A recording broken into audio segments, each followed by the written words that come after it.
શુદ્ધિ? હા શુદ્ધિ, તમે બંને ઘરે પહોંચી ગયા? હા પહોંચી ગયા ને. શું થયું? કેમ આટલી બધી ડિસ્ટર્બ લાગે છે તું? ના ના, કંઈ નહીં. અરે કેને શું વાત છે? મમ્મા સાથે થોડી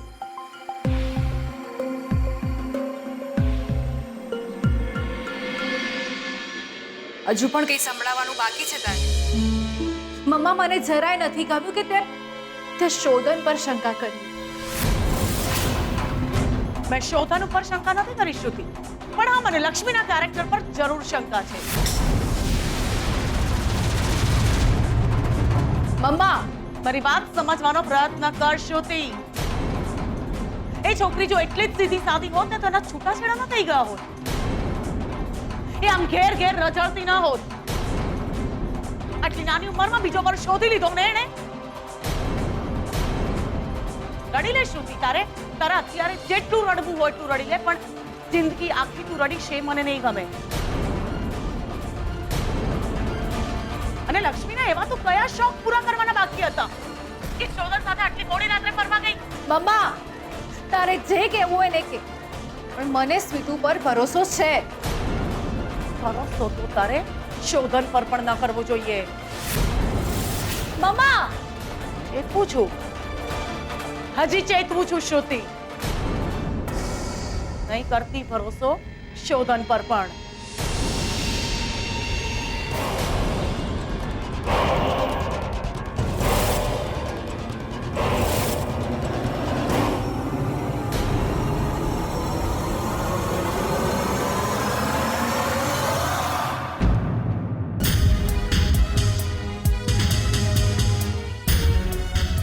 તમને મારા ઉપર ભરોસો છે?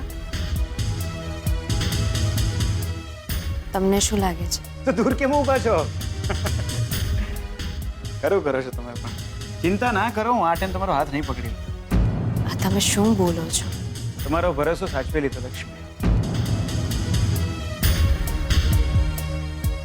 જીગર સાથે વાત થઈ તો વાળ બાંધી લીધા પાછા તમે.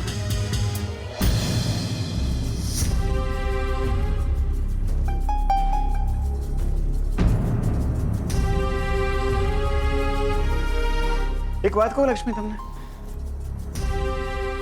જી.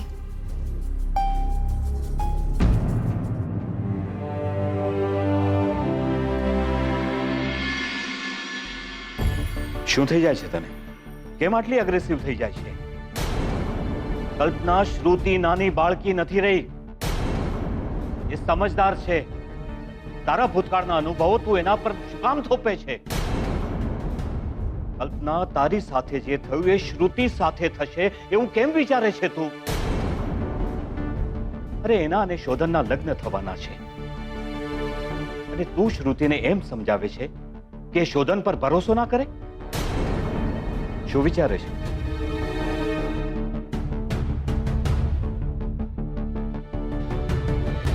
કેટલા વાગ્યા કૈલાશ? રાતના 2 વાગ્યા છે.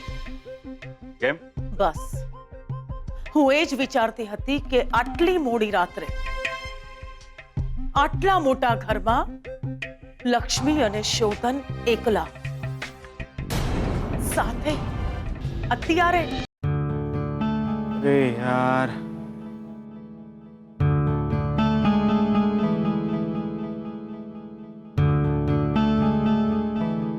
એક વાત કહું, એવું કહેવાય છે કે જિંદગીમાં કેટલાક દિવસ ભારે હોય છે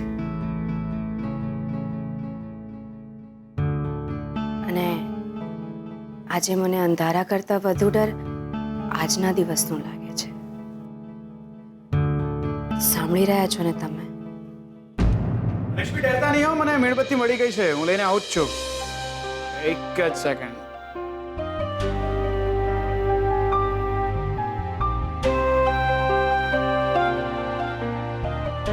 ખબર નહીં એકચ્યુઅલી લાઇટ કેવી રીતના ગઈ આ એરિયામાં. બાકી લાઇટ જતી નથી આમ તો મોસ્ટલી. કોઈ પ્રોબ્લેમ થયો હશે. આવી જશે હમણાં. જી નહીં લક્ષ્મી, દૂર જ ઉભા રહેજો. શું છે કે હું ભરોસો કરવા લાયક માણસ બિલકુલ પણ નથી. કેમ આવું બોલી રહ્યા છો તમે? નહીં એટલે આવું હું નહીં, શ્રુતિની મમ્માએ કહ્યું. શ્રુતિએ કહ્યું હશે કે શોધન અને લક્ષ્મી અત્યારે ઘરે એકલા છે. એમણે વિચાર્યું હશે કે આટલું મોટું ઘર છે, રાતનો સમય છે, એક છોકરો ને એક છોકરી ઘરમાં એકલા છે, કંઈ પણ થઈ શકે છે. એટલે હું છે ને તરત ગયો અને તરત છે ને મીણબત્તી લેતો આવ્યો. શું છે કે અંધારો થાય ને એટલે તરત છે ને મીણબત્તી ચાલુ કરી દેવાની.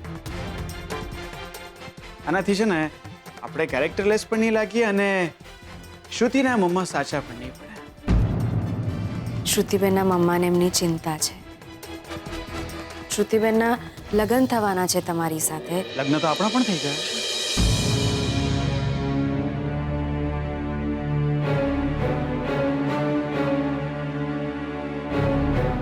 એકચ્યુઅલી અમે લોકો છીએ ને લક્ષ્મી, બહુ જ સ્વાર્થી માણસો છે.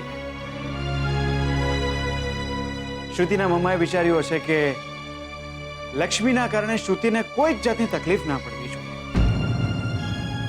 એ સ્વાર્થી તો હું પણ.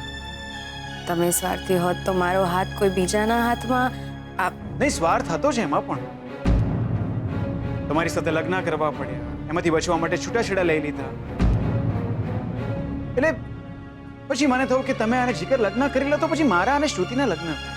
તમે હસી રહ્યા છો પણ તમારા અવાજ પરથી એવું લાગે છે કે શ્રુતિબેનના મમ્માએ જે વાત કરી એનું તમને ખોટું લાગ્યું છે.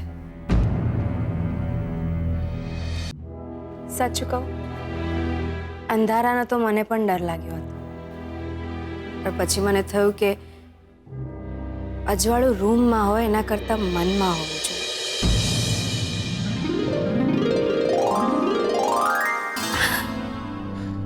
હાલો. હું અહીં આવીને ત્યારે મને ખબર જ નહોતી કે આ મારું સાસરું છે. અહીંયા પગ મૂકતા જેવું લાગ્યું જાણે મને બધું જ માતાજીએ આપી દીધું. બેનબા, દાદા દાદી, તમને મળી શકી, તમારી સેવા કરી શકી. આપણે ગીત ગાઈ શક્યા. હા.